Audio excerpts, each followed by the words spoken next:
تیری صورت تیری سیرت زمانے سے نرالی ہے، تیری ہر ہر ادا پیارے دلیل بے مثالی ہے۔ الحمد للہ رب العالمین والصلاة والسلام علی سید المرسلین، اما بعد فاعوذ باللہ من الشیطان الرجیم، بسم اللہ الرحمن الرحیم، والصلاة والسلام علیک یا رسول اللہ وعلی آلک واصحابک یا حبیب اللہ، والصلاة والسلام علیک یا نبی اللہ وعلی آلک واصحابک یا نور اللہ۔ میرے پیارے اسلامی بھائی اور مدنی چینل کے ناظرین، ماہ رمضان کی ان نور بھری گھڑیوں میں پروگرام سیرت کے حسین پہلو لیے آپ کی خدمت میں حاضر ہوں۔ آئیے آج کے موضوع کی طرف بڑھنے سے پہلے نبی الانبیاء، تاجدار ارض و سما، حبیب کبریا، مکی مدنی مصطفیٰ صلی اللہ تعالی علیہ وآلہ وسلم کی بارگاہ بے کس پناہ میں درود و سلام کے نذرانے پیش کرنے کی ایک فضیلت سننے کی سعادت حاصل کرتے ہیں۔ اللہ کے پیارے نبی صلی اللہ تعالی علیہ وآلہ وسلم نے ارشاد فرمایا، زینوا مجالسکم بالصلاۃ علی فإن صلاتکم علی نور لکم یوم القیامہ۔ اپنی مجلسوں کو مجھ پر درود پڑھ کر آراستہ کرو کہ تمہارا مجھ پر درود پڑھنا قیامت کے دن تمہارے لیے نور ہوگا۔ صلو علی الحبیب صلی اللہ تعالی علی محمد وعلی آلہ وصحبہ وبارک وسلم۔ میرے پیارے اسلامی بھائی اور مدنی چینل کے ناظرین، سب سے پہلا گھر جو لوگوں کے لیے بنایا گیا وہ ہے کعبۃ اللہ۔ قرآن پاک نے اس کا تذکرہ کرتے ہوئے یہ بات ذکر فرمائی، ان اول بیت وضع للناس للذی ببکۃ مبارکا وہدی للعالمین۔ سب سے پہلے بنا، برکت والا ہے اور سارے جہانوں کے لیے ہدایت ہے۔ اللہ تعالیٰ جل جلالہ نے کعبۃ اللہ کو عزت، عظمت، رفعت، شان و شوکت اور بلندی عطا فرمائی۔ مختلف ادوار میں اور مختلف زمانوں میں تعمیر کعبہ کا سلسلہ ہوتا رہا، مکمل تعمیرات کا سلسلہ بھی ہوا اور جزوی طور پر بھی کچھ نہ کچھ کعبۃ اللہ کی تعمیر کے سلسلے چلتے رہے۔ بعض اوقات ایسا ہوا کو دیوار مرمت کر دی گئی، درمیان میں کوئی ستون کی تعمیر کا سلسلہ ہوا، چھت درست کرنے کی صورت ہوئی، چھت کے مخصوص کچھ حصے، مخصوص شاہتیر وغیرہ یا کوئی اور اس طرح کی چیزیں، ان کی تبدیلی وغیرہ کی صورتیں ہوتی رہیں، اور یوں مختلف ادوار میں تعمیر کعبہ کے سلسلے چلتے چلے آئے۔ حضرت ابراہیم علیہ السلام نے کعبۃ اللہ تعمیر فرمایا۔ بعض روایتوں کے مطابق جناب ابراہیم علیہ السلام نے جب کعبہ تعمیر کیا تو اس وقت کعبہ بغیر چھت کے تعمیر کیا گیا تھا۔ کعبۃ اللہ کی چھت حضرت ابراہیم علیہ السلام نے مرمت نہیں فرمائی اور اس پر چھت ڈالنے کا سلسلہ نہیں کیا۔ یہ سلسلہ کعبۃ اللہ کی مکمل تعمیر کا اسی انداز میں چلتا رہا۔ مختلف ادوار میں اور مختلف زمانوں میں جزوی طور پر کچھ نہ کچھ تعمیر کی صورتیں ہوئیں۔ ہمارے آقا صلی اللہ تعالی علیہ وآلہ وسلم کی دنیا میں جلوہ گری کے بعد، اعلان نبوت سے پہلے، یہ کعبۃ اللہ مکمل تعمیر کیا گیا۔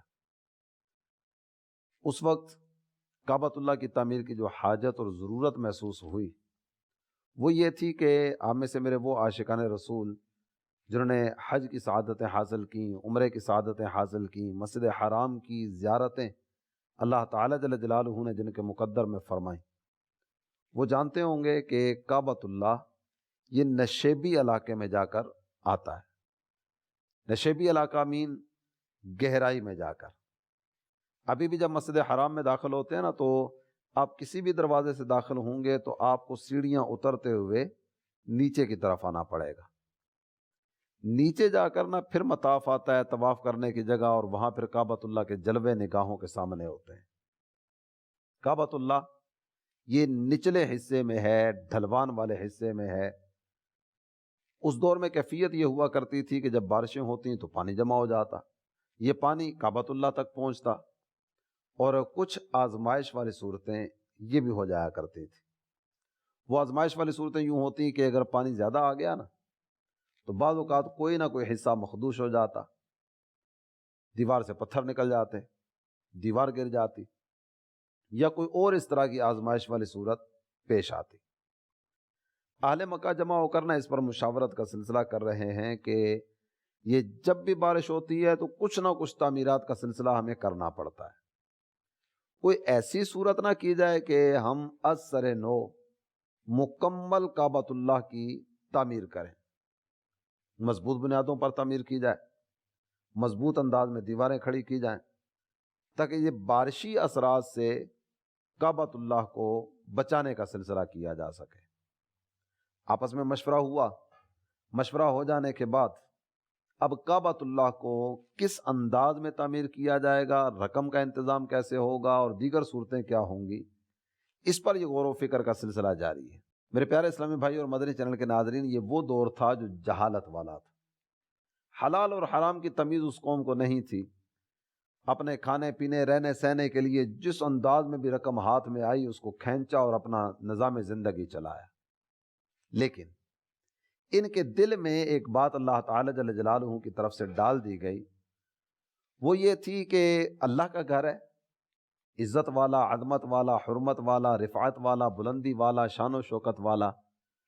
کعبۃ اللہ کی تعمیر ہم کریں گے نا تو کعبۃ اللہ کی تعمیر میں ہم ایک بھی حرام کا پیسہ شامل نہیں کریں گے، حلال آمدنی سے کعبۃ اللہ کی تعمیر کی جائے گی۔ یہ مشاورت کا سلسلہ بھی ہو گیا، یہ بھی طے ہو گیا کہ کعبۃ اللہ کو حلال آمدنی سے ہم تعمیر کریں گے۔ یہ سارے کے سارے حرم محترم میں پہنچے۔ حرم محترم میں آ کر جو پہلے والی تعمیر تھی نا، اس تعمیر کو ایک طرف کیا گیا، یعنی جو دیواریں وغیرہ تھیں وہ پتھر نکال دیے گئے، بنیادیں کھود دی گئیں، پہلے والی تعمیر کو ختم کیا گیا۔ اب نئے سرے سے تعمیر کا سلسلہ ہونے جا رہا تھا۔ پہلا پھوڑا ولید بن مغیرہ نے کعبۃ اللہ کو گرانے کے لیے چلایا۔ پھر اس کے بعد یہ سارے کا سارا سلسلہ ہوا اور تعمیر کا آغاز ہونے لگا۔ اب آپس میں سوچنے لگے کہ آمدنی تو اپنے پاس ہے نہیں ہے، یہ سارے کے سارے مکے والوں سے ہم نے رقم جمع کرنی ہے، انداز کیا اپنایا جائے۔ ایک چیز کسی نے ان کے ذہن میں یہ بھی ڈالی، کسی کی طرف سے یہ مشورہ دیا گیا کہ ہم اللہ کا گھر بنانے جا رہے ہیں۔ اللہ کا گھر بنانے میں نمبر ایک تو یہ کہ حرام کا پیسہ نہیں لگے گا، نمبر دو کسی سے زبردستی چندہ نہیں لیا جائے گا، جو اپنی مرضی سے دینا چاہے، اپنے ذوق سے دینا چاہے، اپنے شوق سے دینا چاہے۔ اللہ کا گھر ہے، جس کے دل میں اللہ تعالی جل جلالہ نے یہ محبت ڈال دی کہ میرا حصہ اللہ کے گھر کے تعمیر میں لگ جائے، وہ اپنا حصہ پیش کرنے کے لیے خود ہی آگے بڑھے۔ ہاں، ہم ایک انداز اختیار کرتے ہیں، وہ انداز یہ ہو کہ یہ جو دیواریں ہیں نا، 4 دیواریں کعبۃ اللہ کی بنیں گی، ہم ان 4 دیواروں کو آپس میں تقسیم کر لیتے ہیں۔ مثال کے طور پر رکن عراقی سے لے کر حجر اسود تک والی دیوار، حجر اسود اور حتیم کی طرف آگے بڑھے مقام ابراہیم کی طرف، تو یہ والی دیوار ہے نا، یہ دیوار ہم 2 قبیلوں میں تقسیم کر دیتے ہیں۔ یہ 2 قبیلے، ایک دیوار ان کے ذمے ہوگی، یہ آپس میں پیسے جمع کریں، پیسے جمع کرنے کے بعد اس پر جتنا بھی خرچ آئے گا نا اور جتنی بھی لاگت پڑے گی وہ یہ 2 قبیلے آپس میں مل جل کر ادا کریں گے۔ اس کے بعد حجر اسود سے لے کر رکن یمانی تک کی جو دیوار ہے یہ 2 قبیلوں کو دے دی جائے، یہ خود رقم جمع کریں، رقم جمع کرنے کے بعد اس کے جتنے بھی اخراجات ہوں اس کی ادائیگی ان کے ذمے ہو۔ پھر اسی طرح مزید آگے بڑھیں گے تو اگلی دیوار، اس کے بعد والی دیوار، یہ 4 دیواریں اس انداز میں ہم تقسیم کر دیتے ہیں۔ تقسیم کا سلسلہ ہو گیا۔ جو پہلی دیوار تھی رکن عراقی سے لے کر رکن حجر اسود تک، یہ دیوار، اس کی تعمیر کے اخراجات بنو عبد مناف اور بنو زہرہ ان کے ذمے کیے گئے۔ دونوں قبیلے مل کر ایک دیوار تعمیر کریں گے۔ اس میں آپ کی توجہ ایک چیز کی طرف دلانا چاہوں گا، یہ جو طے کیا گیا تھا نا کہ حلال آمدنی سے کعبہ تعمیر کیا جائے گا، یہ بات کہنے کی حد تک بہت اچھی ہے، لیکن حرام کی ایسی لت پڑ چکی تھی اور حرام کی طرف اتنا رجحان تھا اس قوم کا کہ کعبۃ اللہ کی تعمیر کے لیے ایک دیوار 2 قبیلوں کے سپرد کرنی پڑی ہے۔ یار جیسے کیسے کچھ نہ کچھ تو تمہارے پاس ہوگا نا، جو حلال مال ہوگا وہ نکال کر لاؤ۔ ایک آدمی پورے کا پورا کعبہ تعمیر نہیں کر سکتا، یہ 2 قبیلوں میں ایک دیوار تقسیم کی جا رہی ہے، اور یہ پورے کا پورا مکہ مل کر جو حلال آمدنی لے کر آ رہا ہے نا، میرے مدنی چینل کے ناظرین آپ غور کیجئے، وہ پورے مکے والوں کی کمائی اتنی نہیں ہے کہ کعبہ پورا تعمیر ہو سکے۔ جی ہاں، یہ صرف 4 دیواریں کھڑی کر کے چھت ڈالنا ہے، اتنی آمدنی ان کے پاس نہیں ہے پورے مکے والوں کے پاس کہ کعبہ مکمل تعمیر ہو جائے۔ یہ حتیم آپ نے دیکھا ہوگا، جہاں میزاب رحمت ہے، کعبۃ اللہ کا پرنالہ، اس کا پانی جہاں گرتا ہے نا، یہ باؤنڈری بنی ہوئی ہے، یہ عین کعبۃ اللہ کا حصہ ہے۔ حتیم کعبے کا حصہ ہے۔ یہ تعمیر کعبہ میں کعبۃ اللہ کے اندر ہی شامل ہونا تھا، لیکن بات وہی کہ حلال آمدنی سے کعبہ تعمیر کرنا تھا، اتنے پیسے ہی نہیں تھے کہ پورا کعبہ مرمت ہو سکتا، پورا کعبہ تعمیر ہو سکتا، تو انہوں نے جتنی رقم تھی نا اتنا تعمیر کر لیا، جس کی تعمیر کا پیسہ نہیں تھا اس کو بعد میں نکال دیا گیا۔ یہ حتیم عین کعبۃ اللہ کا حصہ ہے، جو حتیم میں داخل ہوا وہ کعبے میں داخل ہوا، رقم نہیں تھی، پورا تعمیر نہیں ہو سکا۔ 2 قبیلوں میں ایک دیوار، بنو عبد مناف، بنو زہرہ، یہ رکن عراقی سے لے کر رکن اسود تک کا حصہ ان کے ذمہ کیا گیا۔ اس کے بعد والا جو دیوار کا حصہ تھا نا، رکن اسود سے رکن یمانی تک، یہ بنو اسد اور بنو عبد دار ان کے سپرد کیا گیا۔ جب یہ تعمیر کعبہ کا سلسلہ شروع ہوا، مکہ مکرمہ میں ایک خبر آتی ہے، وہ خبر یہ تھی کہ جدہ کے ساحل پر عیسائیوں کا ایک جہاز ٹکرایا اور ٹکڑے ٹکڑے ہو گیا۔ مکہ والوں نے ولید بن مغیرہ کو کہا کہ تم جدہ جاؤ، جدہ جا کر نا اس جہاز کے جو ٹکڑے ہیں، ظاہر لکڑی کا بنا ہوا جہاز تھا، وہ ٹکڑے خرید کرنا، یہ لکڑی خرید کر لے آؤ، یہ کعبۃ اللہ کی تعمیر میں کام آ جائے گی۔ ولید بن مغیرہ باقاعدہ سے لکڑی خریدنے کے لیے جدہ کے ساحل پہ پہنچا۔ جہازوں کی لکڑی اچھی لکڑی ہوا کرتی ہے، تو چلو اچھی لکڑی میسر آ رہی ہے، اسی کو ہم کعبۃ اللہ کی تعمیر میں شامل کر لیں گے۔ ولید بن مغیرہ یہ لکڑی کے پھٹے خرید کر لا رہا ہے۔ وہاں اسے مسافروں میں باقوم نامی ایک معمار بھی مل گیا، تعمیر کا کام کرنے والا۔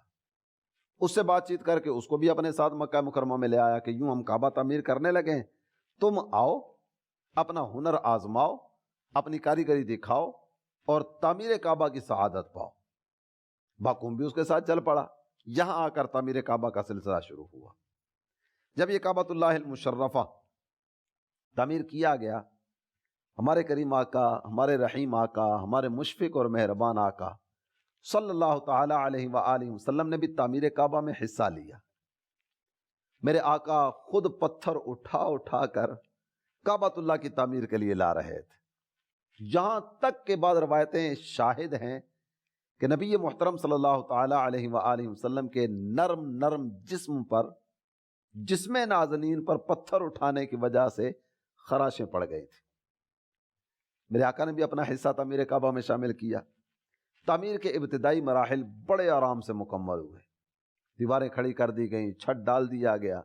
یہ سارے کام مکمل ہو جانے کے بعد نا ایک مرحلہ ایسا آیا کہ جس مرحلے پر آ کر نا کچھ آزمائش والا ماحول بن گیا۔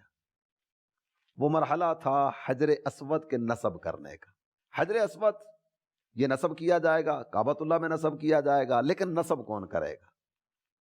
آپس میں گفتگو ہو رہی ہے، ہر قبیلہ یہ چاہ رہا ہے کہ حجر اسود کو نصب کرنے کی سعادت ہمارے قبیلے کے حصے میں آئے۔ حجر اسود ایک پتھر ہے، اس کو نصب کرنے کے خواہش مند کئی ایک ہیں۔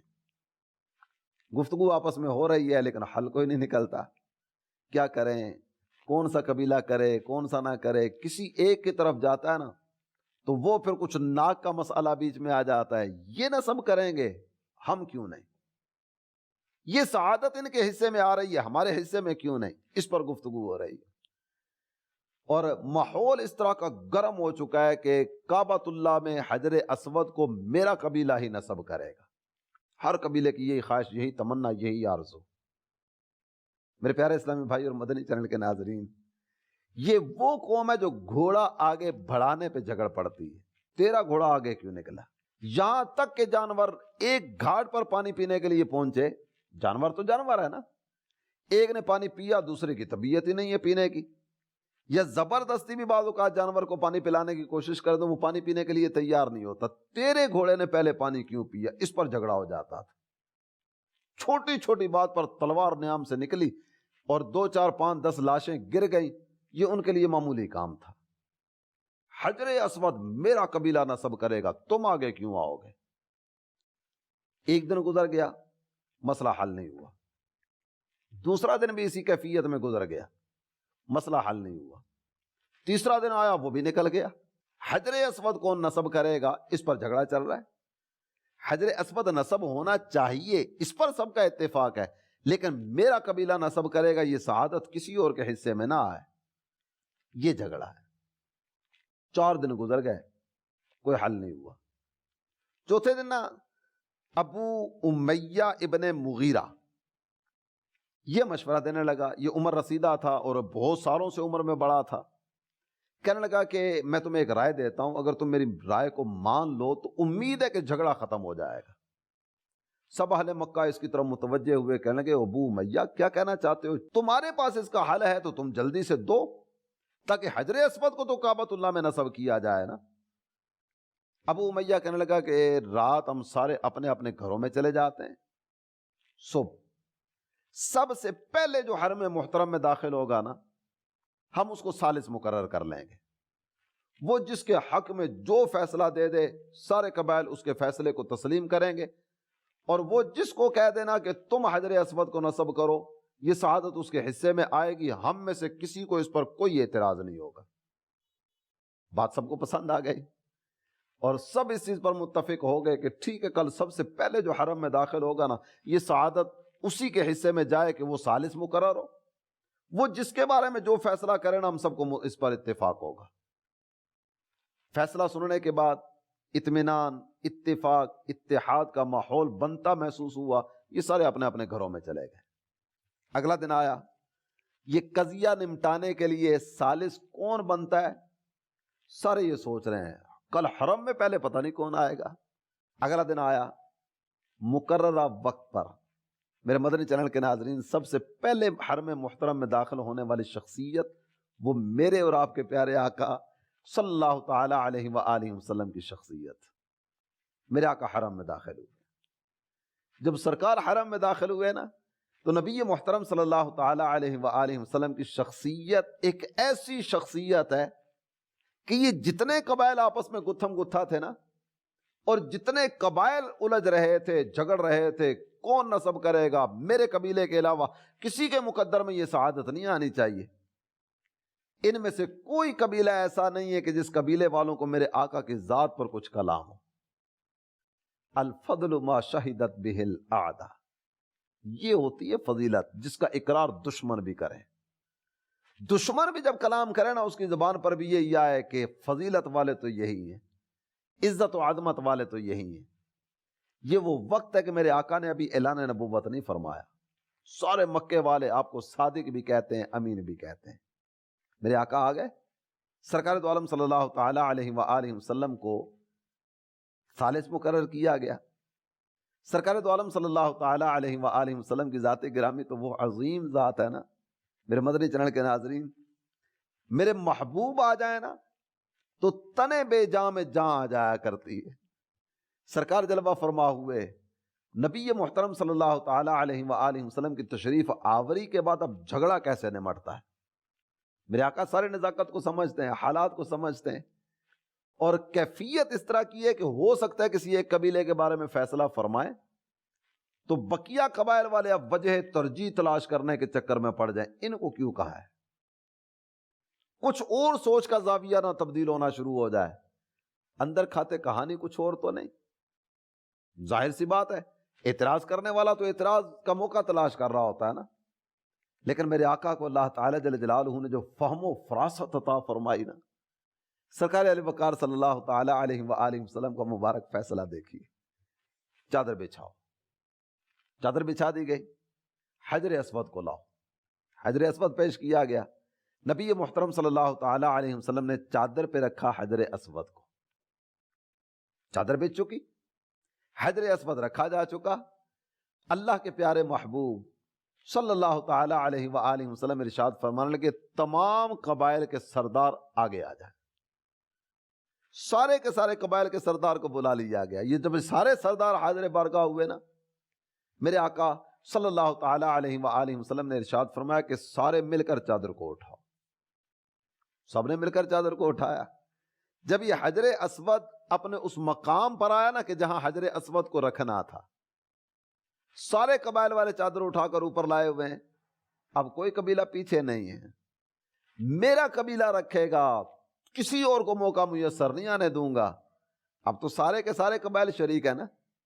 نبی محترم صلی اللہ تعالی علیہ وآلہ وسلم نے جب یہ حجر اسود بالکل اس مقام کے برابر آیا نا، اپنا دست انور آگے بڑھایا، حجر اسود کو اپنی جگہ پر سرکار نے اپنے دست انور سے رکھ دیا۔ میرے مدنی چینل کے ناظرین، آپ غور فرمائیے گا، کیفیت بعض کتابوں میں جو ذکر کی گئی نا وہ یہ ہے کہ اہل عرب کا ایک انداز تھا، جب کسی کام کے بارے میں ذکر کرنا ہو نا کہ یہ کام میں نے کرنا ہی کرنا ہے، روک سکتے ہو تو روک لو، اس کا انداز یہ ہوا کرتا تھا کہ پیالے میں خون لیا جاتا، اس خون میں اپنی انگلیاں ڈبو دی جاتی، خون میں انگلیاں ڈبونے کے بعد اعلان کیا جاتا تھا کہ یہ کام میں کروں گا، کوئی روک سکتا ہے تو روک لے۔ اس کا مطلب یہ ہوا کرتا تھا، یہ خون اشارہ ہوتا تھا کہ مجھے کسی کا بھی سر اتارنا پڑے نا، کسی کی بھی گردن مارنی پڑے، کسی کو یتیم کرنا پڑے، کسی کو بیوہ بنانا پڑے، کسی بھی انداز سے مجھے آگے بڑھنا پڑے، میں سب کچھ کرنے کے لیے تیار ہوں۔ میری راہ میں آنے والا سب سے پہلے سوچ لے کہ میں کس انداز اور کس جذبات کے ساتھ آگے بڑھ رہا ہوں۔ یہ جو انداز تھا نا، کئی قبائل کے نوجوان اس انداز کو اپنا چکے تھے۔ اگر میرے آقا درمیان میں تشریف فرما نہ ہوتے اور اس قضیے کو اس انداز میں نہ نمٹاتے تو نہ جانے کتنی لاشیں حرم محترم میں گرتی، حرم کا تقدس پامال ہوتا، خون کی ندیاں بہائی جاتی، نہ جانے یہ لڑائی کا شروع ہونے والا سلسلہ کب تک جاری رہتا اور کب جا کر ختم ہوتا۔ اور سب کچھ کرنے کرانے کے بعد حجر اسود کو کسی نے آ کر تو نصب کرنا تھا نا، یہ کام تو اپنی جگہ پر تھا ہی تھا اور یہ ہونا ہی ہونا تھا، آج نہیں تو کل 10 لاشیں گرنے کے بعد، 50 لاشیں گرنے کے بعد، 100 لاشیں گرنے کے بعد، سب کرنے کرانے کے بعد حجر اسود کو اپنی جگہ پر نصب کرنے کا اہتمام یہ تو ہونا ہی ہونا تھا نا۔ میرے آقا نے کیسا پیارا انداز اپنایا۔ یہاں میں آپ تمام عاشقان رسول کو ایک چیز کی طرف توجہ دلاؤں گا، اگر ہم غور کریں نا، نبوی انداز ایک ہمارے سامنے آیا نا، یہ نبوی انداز کیا ہے؟ لڑائی کا ماحول بنایا نہ جائے بلکہ اٹھتے ہوئے فتنے کو بھی دبایا جائے، یہ نبوی انداز ہے۔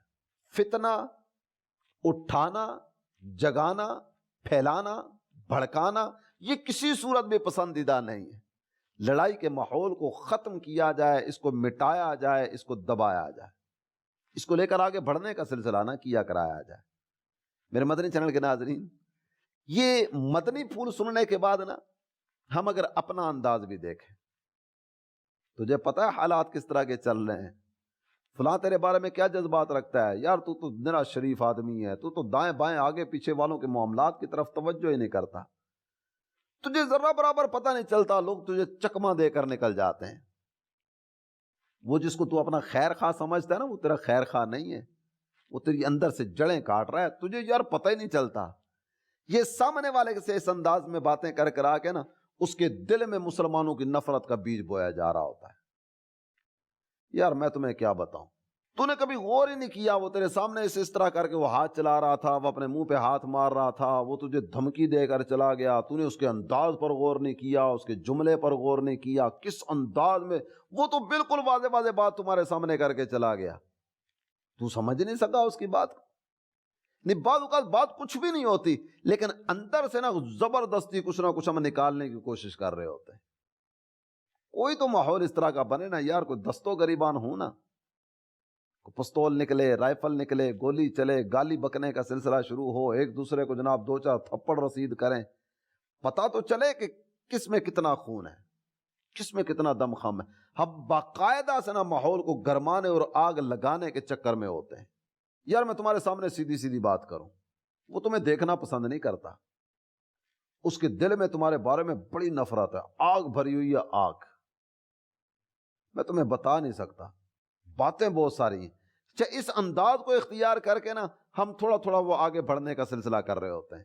بعض اوقات اس طرح بھی ہوتا ہے کہ ہم بالکل واضح واضح سامنے والے کو کہہ رہے ہوتے ہیں دیکھ میرا نام نہ آئے، اگر میرا نام کسی بھی جگہ پر لیا جائے نا میں بالکل صاف نکل جاؤں گا، اپنے اوپر نہیں آنے دوں گا، اس لیے میرا نام استعمال نہ ہو، فلاں تیرے بارے میں یہ کہتا ہے. جب میرا نام استعمال نہ ہو میں صاف نکل جاؤں گا، میں کسی کے سامنے اپنا نام نہیں آنے دوں گا. جو بات کر رہے ہو اس بات کی کوئی حقیقت بھی ہے کہ اس نے کوئی بات کی ہے؟ جب سامنے والا اگر سیدھا سیدھا اس انداز میں بات کر دے کہ دیکھ اس نے اگر میرے بارے میں کوئی بات کی ہے نا، اس نے بند کمرے میں کی ہے، دیوار کے پیچھے کی ہے، میرے سامنے نہیں کی. لیکن تو جو برائی بیان کر رہا ہے نا، یہ تو میرے سامنے بیان کر رہا ہے نا. وہ اپنی جگہ پر مجرم ہوگا، اس نے اگر کچھ غلط کیا تو کیا ہوگا، لیکن تو میرے سامنے میری برائی بیان کر رہا ہے، تو میری نظر میں برا کون؟ سامنے والا اگر یہ انداز اختیار کر لے تو. میرے مدنی چینل کے ناظرین، آئیے آپ کو اس نبوی ادا کا واسطہ پیش کرتے ہوئے کہتا ہوں کہ لڑائی، جھگڑا، نفرت، عداوت، کدورت، بغض، حسد، کینہ، یہ ساری خباثتیں اپنے دل سے نکال دیں. کینہ مسلم سے اپنے سینے کو پاک کر لیں. مسلمانوں کی محبت، مسلمانوں سے پیار اور آپسی پیار کا سلسلہ اس انداز کا ہونا چاہیے کہ کبھی کو لڑائی جھگڑے والا ماحول نہ بنایا جائے. میرے آقا نے کتنا بڑا فتنہ تھا جس کا کیسے پیارے انداز میں سر کچل کے رکھ دیا. وہ سارے قبائل والے آنکھیں ملتے رہ گئے، کیسے جھگڑا نمٹ گیا، کیسے معاملات سلجھ گئے، کیسے معاملات سیدھے کر دیے گئے. تو اسی ادا کو نہ اپنائیں، نفرتیں مٹائیں، محبتوں کے دیپ جلاتے چلے جائیں. خاص طور پر سوشل میڈیا یوزر، ان کی توجہ اس چیز کی طرف دلاؤں گا.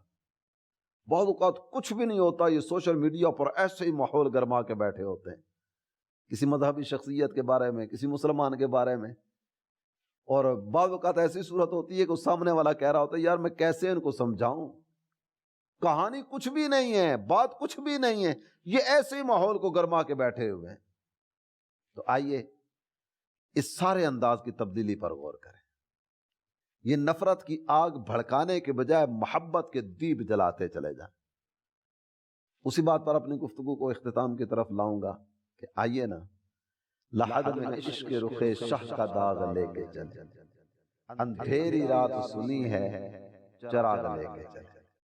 اللہ تعالی عمل کی توفیق عطا فرمائے، آمین، بجاہ النبی الامین صلی اللہ تعالی علیہ وآلہ وسلم. تیری صورت تیری سیرت زمانے سے نرالی ہے، تیری ہر ادا پیارے دلیل بے مثالی ہے.